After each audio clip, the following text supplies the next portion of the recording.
So just for fun, I'm going to do something completely unscripted because Ali was going to try to steal my thunder, so I'll give him some props.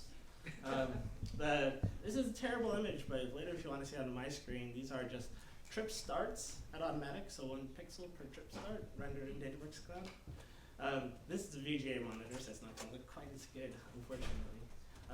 What was this? So points where people started taking a trip.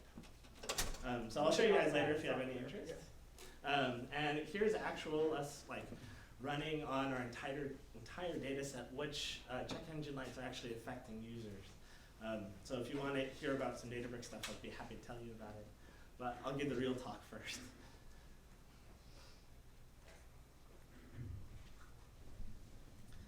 In 1968, cars were a lot less reliable than they are today. The carburetors at the time had issues like vapor lock or altitude mixture problems. This Volkswagen Type 3 introduced fuel injectors to solve these problems due to advances in microchips, which allowed them to become smaller, more powerful, and shielded from the heat and moisture of the car. Here's your car's first graphical user interface. By 1980, General Motors introduced the car owners to blinky codes. In 1988, the Society of Automotive Engineers, which founded in 1905, recommended that we standardize the diagnostic connector and a set of diagnostic test signals. By 1991, the California Air Resource Board required all new vehicles sold in California to have some basic onboard diagnostic capability, or OBD for short. In 1994, the OBD2 standard was published, and by 1996, the OBD2 specification was made mandatory for all cars manufactured in the United States to be sold in the United States. Today, the most expensive the most expensive computer you own is probably your car. Good afternoon, my name is Rob Ferguson. I'm the Vice President of Engineering at Automatic Labs, and I want to connect your car to the internet.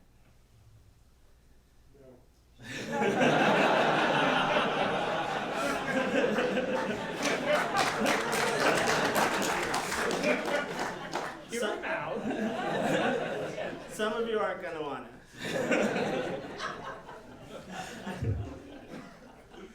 At Automatic, we connect your car's computer to your phone over Bluetooth with this OBD2 port, which is usually within 2 feet of your car's steering wheel. Through this, we collect data regarding your driving behavior every second, and we upload this information to our servers. With it, we want to help you drive smarter by telling you how to save money on gas, where you park your car, or even track and expense your business trips, and how to drive safer by decoding your car's check engine light or calling emergency services if you get in a crash. And yes, we'll connect your car's computer to the Internet of Things. Shameless plug, for all the DataEDGE, you can get 20% off at our store by putting in DataEDGE as a coupon. There's a lot of data in your car's computer. Depending on your car, everything from how much air your car is sucking through the engine, to its internal temperature, its voltage, all of which are updated at hertz frequency or faster depending on how new your car is. If you're sitting at my desk, then this is what a car looks like. Our main source of data is the OBD2 connector, and it's a completely open specification. You can easily download the complete standard, read about it on Wikipedia, and even buy a reference board like the one above. This time series represents the speed during a trip. Hard braking is one of the many events we detect, which is visualized by the sharp drops in speed, all of which we make available for you in our API. It happens we have a 3D accelerometer built into the device itself. It measures the g-force of the events, and when we combine this with speeding data, and we're able to detect accidents and even save lives by calling emergency services. And that's where we start to unlock the real potential of this data as data scientists, by combining it with other data and data sets and storing it over time. Have you ever wondered if the sticker at the dealership is accurate?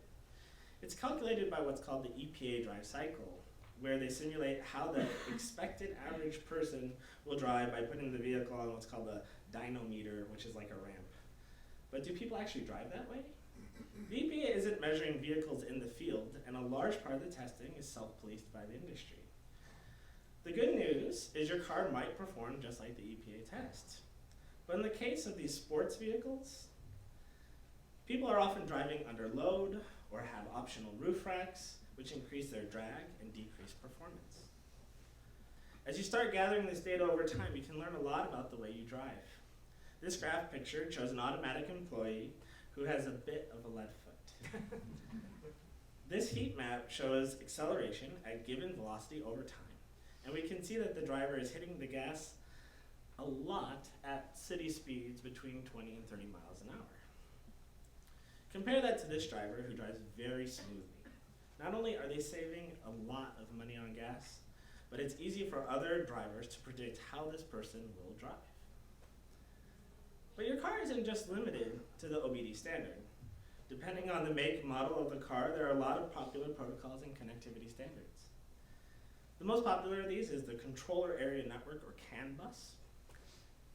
Passively on the car's network, there's a lot of information available about your car and your driving. Some cars will report the angle of your steering wheel or the odometer, much of which is available or the same OBD2 interface, depending on the make and model of the car. Some very new cars even have APIs. Unfortunately, it isn't a world of open car data yet. Just about every manufacturer does things slightly differently. And there aren't many published standards. You can't write a command to the CAN bus on one car and reliably do the same thing on another. But people have reverse engineered a lot of cars and created a number of aftermarket features. Think like how Zipcar lets you unlock the car from your phone or with a card. Now we are not the only OBD reader on the market. Progressive makes the popular Snapshot, which has about 3 million customers. They plug this device in your car for 3 months. It contacts a cell phone tower, and they collect some data about you. What it is and how they use the data is opaque to you, but if they deem that you're a good driver, you'll get a discount, which could be a huge value. Personally, I want to know what data they're collecting and how they're calculating this discount.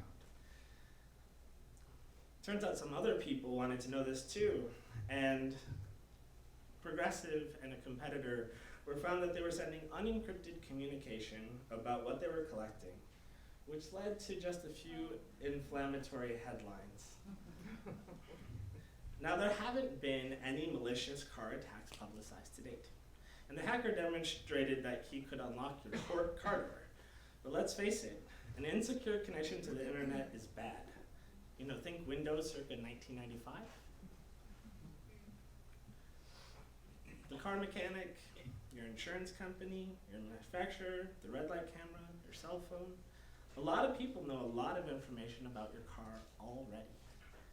And if you're thinking of your car as a computer before today, if you weren't thinking of your car as a computer before today, I hope you start. When your check engine light comes on, a mechanic will happily charge you $150 to tell you your gas cap is loose. Why should he be in charge of this data? As the car's computers become more public, some automatic manufacturers have even started including end-user license agreements with their car. They have a number of reasons for doing so, but they'd also really like if the only place you could take your car serviced was at their dealership. It's as if they're saying, yes, we're collecting your information, but you don't get to know what, why, or use it in your own best interest. And they're not securing your car either. Do you have one of these car fobs? They aren't unique. You can actually walk down a parking lot and unlock somebody else's car. The truth is, we live in a world where your car is talking about you, and people's relationship with privacy is changing worldwide. 5 years ago, you wouldn't have imagined posting a photo of your dinner on Flickr, updating your status on Twitter. So what are the best practices around protecting that data, and how can we use it responsibly? Irrespective of if you use automatic or not, here are the privacy principles that we came up with. I really love this advertisement on the right.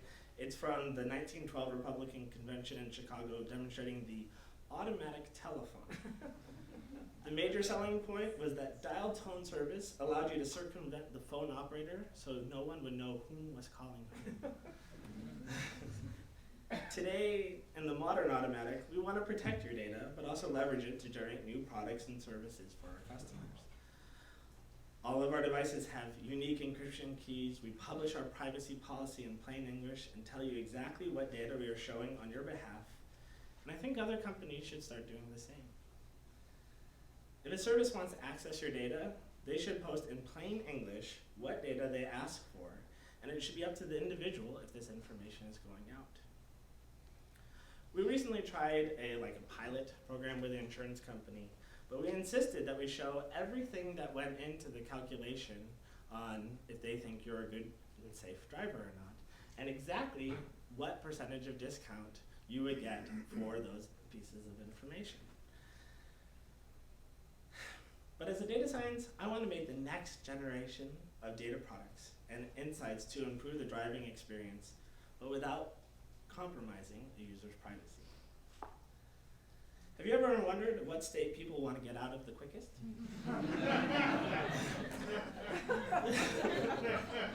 Because the data displayed is an aggregate, there's no way to discern any information about an individual user. It's effectively anonymous, but it could be a valuable piece of information about where you'd like to drive. If you've driven down Market Street, you'll probably recognize this heat map of people hard braking at every single intersection. What kind of data you can make a decision with this kind of data? You can make a decision that can help you avoid an accident. Car data is more than just the information about your car. It's about how your car interacts with the world. I can tell you about this one. This is us trying, this is an experiment where we were trying to demonstrate how we could help users anonymize their own data. So let's say you wanted to share a trip, but you didn't want to show people how to, your origin and destination. So at Spark Summit last conference, we would do real-time queries to remove a certain amount of the beginning and the end of a trip. So we can start having progressive conversations about if we were to help you share your data, what other ways could we help you maintain your privacy? Accidents happen, and accident data is really important. An estimated 49% of accidents happen in urban areas, 41% at intersections, and at least in the United States, 92% of accidents happen in dry weather. According to a report in the 80s, it's a multivariate problem with a lot of factors. But while we have safer cars and safer roads today, we also have cell phones. But even if we improve safety measures, the cost to society is great. And the personal cost can be even greater. 2.2 million Americans were injured annually, 1.3 million deaths worldwide, with an estimated $518 billion cost to society. Over the last 2 years, I lost 2 friends to fatal car accident. So I can guarantee you that I understand that you don't want to be part of a statistic. But now that the car's data has come pouring in, there's a lot of questions. What are the most dangerous intersections in San Francisco? What are the most dangerous segments of the US 101? Well, traditionally, if we wanted to answer this question, we'd have to resort to expensive mechanical infrastructure like pneumatic tubes across the road, or carving induction coil into every intersection. Not only are these methods tremendously expensive, they add significant latency before you know an intersection was dangerous or that traffic was bad. We wanted to see if our data actually had any kind of place in the world. So here's a picture of the SF traffic census data. Darker colors mean the traffic in that neighborhood is, there's more traffic in the neighborhood. Apart from mechanical measurements, this also represents a statistical model, so there's rounding that occurs. Here's the raw automatic data. We haven't performed any modeling on top of it. This is just a spatial joint of the neighborhood shapes with automatic trip paths and subsequent counts, and it matches up pretty accurately. But you might notice one difference in Golden Gate Park. Well, we're not in a lot of commercial vehicles, so no taxis, no trucks. These are going to be a lot more traffic in Golden Gate Park if you're a taxi. Is that flipping? Oh, sorry. There we go. I wanted to take an intersection we all have like near and dear to our heart. So we looked at the Bay Bridge, because I imagine a lot of us are going back and forth from San Francisco. In this picture, these are the hard brakes coming on Treasure Island. You can see that this one on-ramp is particularly treacherous. The SFK actually labeled it as one of the most dangerous ramps in the Bay Area. That's an actual on-ramp right there, and you can see it's too short. The public infrastructure isn't supporting the needs of the intersection. Our cars have been computers for much longer than we realized. We stumbled into the information age of the car.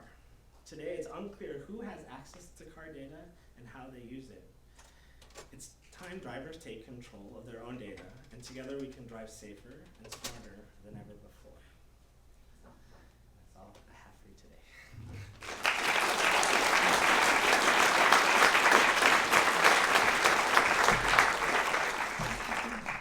Okay, we have time for many questions. Thank you for being very precise. Yeah. Questions? Yeah, Andreas.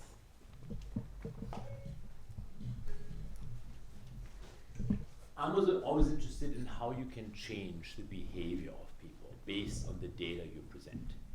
So what are your ideas here by showing data to the users to make them drive more safely? So we're already doing a number of things. One thing that we don't do is show you a fancy real-time display while you drive, because I'd really like you to pay attention to the road instead. A lot of users want Star Trek, a lot of different panels with flashing lights. One of the things that we do already is we play sort of whistle tones from the device itself. So if you're driving over 70 miles an hour, we'll send you a little whistle to say, hey, did you mean to be driving over 70 miles an hour? And if you brake too hard or accelerate too fast, we'll play the tone again, because that's the area that you're wasting the most gas. A user will save hundreds of dollars on gas just by engaging with these audio cues. The truth is that there are a number of users who, if they could get somewhere 13 seconds faster, that is the best case scenario. So some people will turn the tones off, and so they're allowed to. But the people who do engage with the behavior drive safer. They save a lot of money on gas. And that's sort of just an early indicator of what we could do. When you think about your car and the brake light behind it, that's how you give information about your car behind you. There's a TED Talk where another woman was speaking about connected cars. She's like, cars are going to gossip about you, and they do. We're all going to be safer. And her point was, you don't necessarily see who's in the car, but you want the car to communicate about itself. Cars, when people drive down the roadway, their behavior is very, very consistent. If a crazy person on a motorcycle is going 80 miles an hour down the road a mile before, he's probably also going 80 miles an hour down the road the next mile. So if your car could say, hey, there's a person who's going way, way, way too fast and dangerously who's approaching you, that could make a big difference in your own safety. I think people often are hoping that the Google car is going to come in immediately and just make the driving responsibility go away. But the average age of cars in the US is somewhere between 11 to 15 years. So we need to be safer a lot sooner than all of the cars which are currently on the road.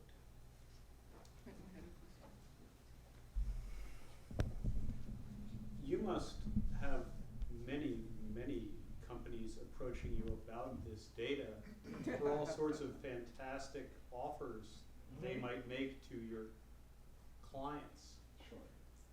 parking services, shopping, also co-branding deals. What's the company policy on this kind of stuff? Oh, so there's an app in the App Store. It's called Spot Angels in San Francisco. When you open it up, it's made by a third party. It says log in with automatic. When you log in, it'll tell you if you parked on the wrong side of the road, and then save you money on tickets. Basically, it'll do push notification to your phone. They just use our API to do this. There's no way we can possibly do every car application, so we're hoping that people would want to build with us for those things in the future. Doesn't this lead us into the area of creepy abuse? Well, so you as the user have to log in yourself. We'll tell you exactly what piece of information they're going to get, which is only your parking location. So you'll see that exact data, and then that's it. That's all we send over. It's a guarantee that we're making. The actual technology behind it is a form of the OAuth specification. Probably seen it if you use Facebook, and it says, who wants to see a picture of my profile? Well, maybe I don't want any application to be able to pass around my photo. Well, Facebook will say, this application wants to see your photo. And similarly, we'll say, this application wants your parking location. A lot of this data also people think is very sensitive, and I just don't even think that they know what it means yet. So like your vehicle identification number, I would consider to be somewhat sensitive. It's printed on your car's window. So it's not that sensitive because somebody can just go read it. But what we will do to help is we'll say, this application would like your vehicle identification number, and we'll call it out specifically. And then they can just say no, and then they'll never get it. So by taking advantage of, it's almost like a valet key. Right. You know, you have the option to park the car, but you don't get to look in the glove box. Okay, over there, Bob, and we have time for play. Could you imagine that at some point we would like have this technology would be required to be used by Uber drivers or Lyft drivers or bus drivers, so we could know which one we want to get in the car with? So we've been talking to people kind of on the other side of it, which is that we think Uber and Lyft drivers probably want help keeping track of their small business. Sure, but could you like? So I mean, it is a great question. And I'm like, if Uber wanted to go put our devices in every single one of their cars, I think it would probably help with that situation. They have a little bit of a PR problem already. So I don't think that we're going to see our devices in Ubers anytime soon because of their special relationship with their drivers. And frankly, I would rather help that driver be safe than give him a score. Okay, right up there, yeah. Oh, sorry. I realize that privacy and user trust is really important for your business. But I'm wondering if there's a line, right? Is there any type of driver or maybe change in driving pattern that would be a moral imperative for you to report it? Like, I'm thinking, first of all, if somebody's very dangerous, right? Or if their driving habits change dramatically into like carjacking or something. I mean, do you have a line that you?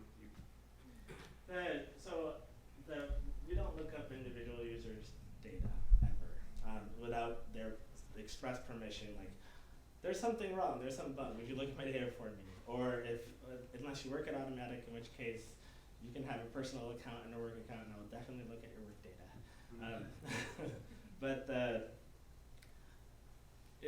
I actually had somebody pose it in a different way that I thought was very interesting.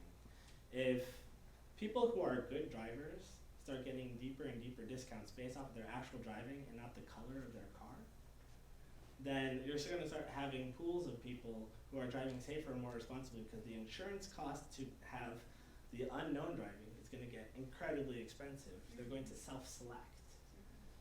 So it'll be interesting to see how we can work with cities and planners to actually make really effective use of this information. Maybe you can park for free if you'll just promise to not drive like a jerk.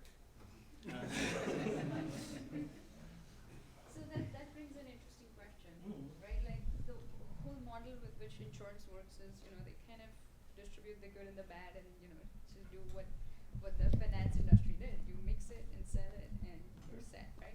Now, if you have more and more transparency there, you'll probably have just a handful of people who are part of this, and then everyone else gets a discount. So how will the insurance industry survive? I think the insurance industry should change. Remember that cost associated with accidents is basically the size of the whole industry. It's better for everyone if we can have safer drivers. If I'm paying a token amount because everybody on the road is super safe, I think that we have succeeded, and the industry should be very happy.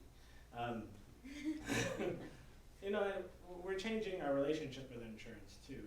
If you don't drive very much, you can buy per mile insurance now. The industry has to change, and there has to be a disruption for it, because we're talking about lives and safety and keeping our planet green. There's a lot going on in this space, so the industry should evolve with it. Back there first.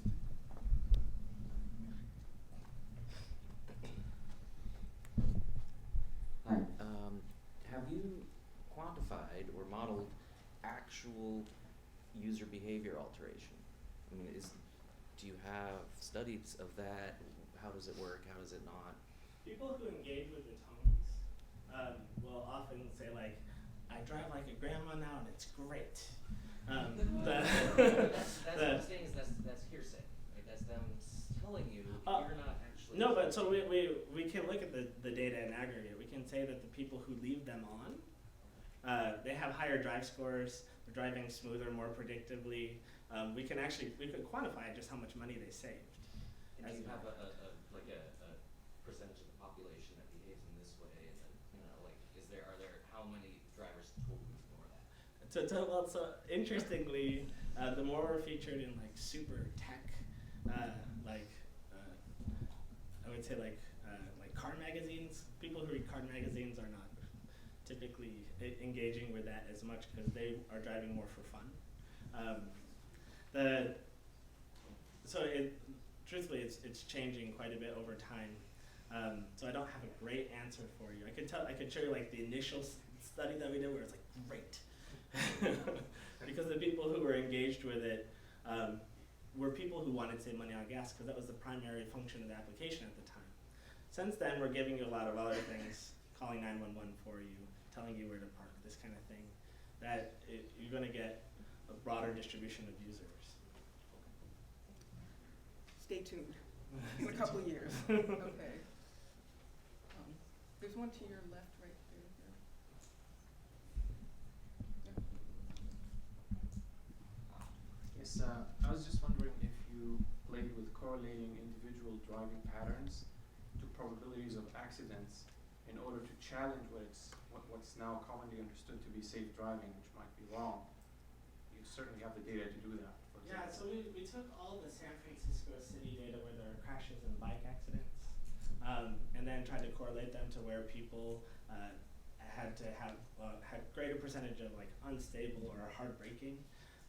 The biggest correlation, I'm going to be completely frank, is like people trying to get off of the 101.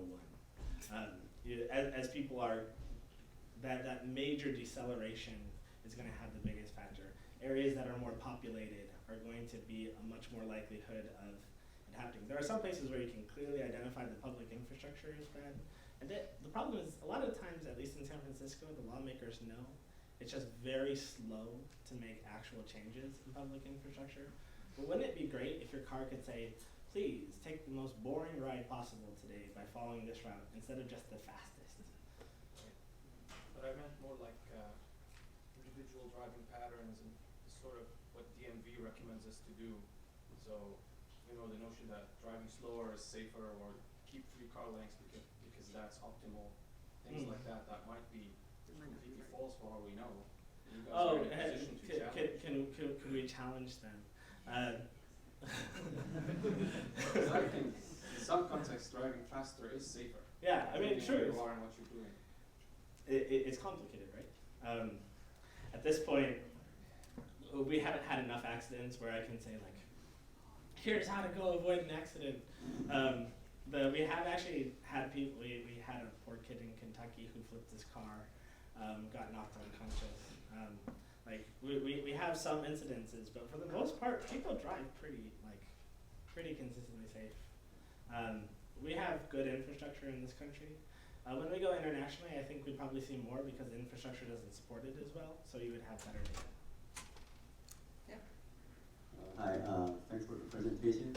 And I totally agree that privacy is very important, but what if your data shows that a certain driver is violating the law? Like, for example, it could be as light as speeding, or maybe your data shows this guy is drunk driving, or like he might have like crashed on other cars and ran away. And one other related question is, it happened in Korea with a different service, but messaging service. What if the federal prosecutors requires your company to give them the certain drivers' data? It's a real question. Google has access to all my email at this point, and they get asked for user information all the time. That risk is real, and our relationship with privacy has changed as a result. I don't want to run my own email server, so I'm like, Google can just take it. It's fine. I also don't want to drive drunk, so I'm not particularly concerned. I'm never going to give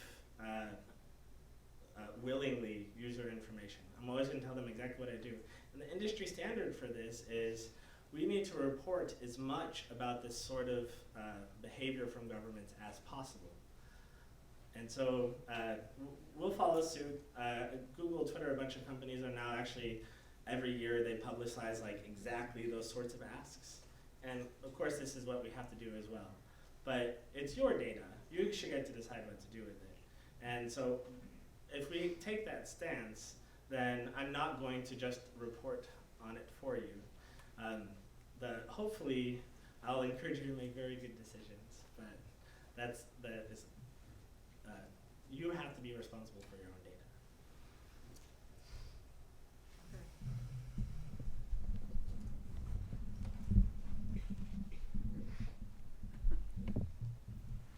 Hi, so I have a question about this. It looks like you're, I don't know the market, the scope of this, but it looks like if it starts covering a lot of cars over the country. So, two questions, two-part to it. One is what is the security aspect of it on the back-end side of it? Like, you're collecting this huge amount of data, which is prone to some security breach and whatnot.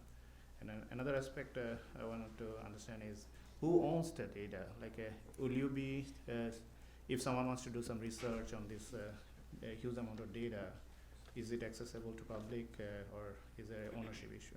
Yeah, it's a great question.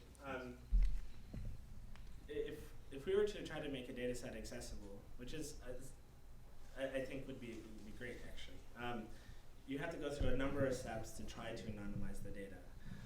So we want to have those conversations as early as possible. I know I can take out path and VIN and username and a bunch of other information. I can do a subset of the data. I can randomize different elements. People have done things like, I gave the one example of trimming the destination and origin of a piece. In Spark, which is what we use on our back end, we can actually go through and run GIS queries where we can, for our entire data set, remove all the origins and destinations of the entire thing. We're not comfortable yet sharing any of this data. We have to have those conversations in public where our users say, hey, City of San Francisco would love if we did a randomized sample of this information. So we haven't been there yet. We need to go out and have talks like these in order to start getting that information out in public. As far as the security is concerned, we had to start very secure from the beginning, because the minute that you make a mistake on this is the minute we don't have a business.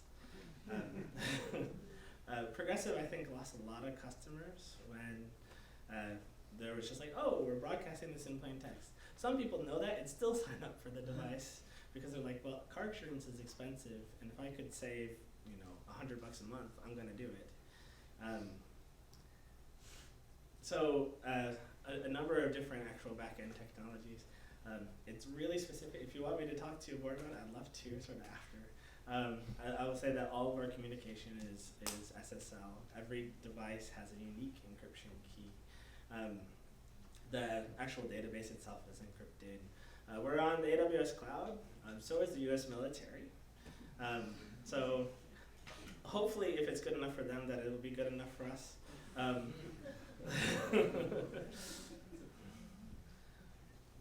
All right, one last question, way up in the back there.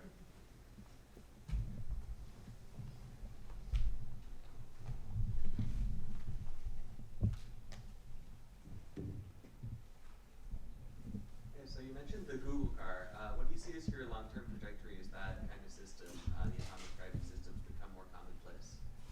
Wouldn't that be awesome? I'm really looking forward to it. Right now, surveys about cars and transportation are just insanely expensive.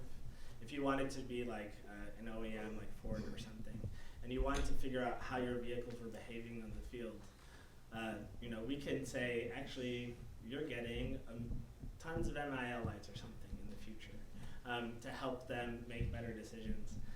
Insurance companies and car companies are particularly good at big data. No ego here, I think I'm a lot better at it. What I think will happen more frequently is that it'll get built, the sort of the cloud services, everything that we're connecting are gonna get built into future cars. So at some point we won't be a hardware company, we'll just be a data company. You don't want to have an API on each side, right? So if you had to expense a report and every car manufacturer used their own expensing software, that would be terrible. What you want is a single place for it to go through that is as open as possible, instead of lots and lots of walled gardens. Okay, you can have the last question right there, yeah. I think she was leaving. Yeah, she's right there, the mic.